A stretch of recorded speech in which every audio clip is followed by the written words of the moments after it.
খায়ের ভিতরে গেল যাই হ্যাঁ খায়ের ভিতরে গেল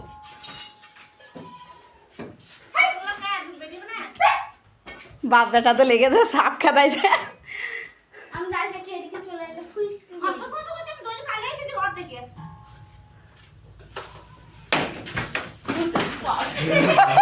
আমার বেটা তো বিশাল ব্যাপার, এত ভয় বড় ছেলেটা।